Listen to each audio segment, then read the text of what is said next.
পুর নিগমের ৩১ নম্বর ওয়ার্ডে রামঠাকুর সংঘ এলাকায় পথচারীদের মধ্যে ঠান্ডা পানীয় বিতরণ করেন বিজেপি প্রদেশ সভাপতি রাজীব ভট্টাচার্য সহ বিজেপির নেতৃত্বরা।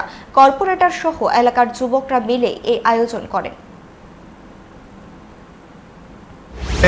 তাপদাহে সবাই তো কর্মব্যস্ততার মধ্যে রয়েছে, তাও আমাদের ৩১ নম্বর ওয়ার্ডের কর্পোরেটর এবং আমাদের যারা এখানকার রামঠাকুর সংঘের যারা যুবকবৃন্দরা রয়েছেন তারা ইচ্ছা প্রকাশ করেছেন যে না, এই তাপদাহের মধ্যে যারা পথচারী মানুষ এবং যারা অটো রিক্সা বা শ্রমিক রয়েছে তাদের মধ্যে এই যে ঠান্ডা পানীয় বিতরণ করার একটা অনুষ্ঠান নিয়েছে। আমি ধন্যবাদ জানাই আমাদের এই ৩১ নম্বর ওয়ার্ডের কর্পোরেটর এবং এই রামঠাকুর সংঘ এলাকা যারা আজকের এই শুভ উদ্যোগকে সামনে রেখে তারা এই গ্রীষ্মের তাপদাহকে মধ্যে তারা বেরিয়ে আমাদের এই শ্রমিক ভাই এবং পথচলতি মানুষকে যেভাবে তারা সহায়তা করছে, আমি তাদেরকে অসংখ্য ধন্যবাদ জানাই।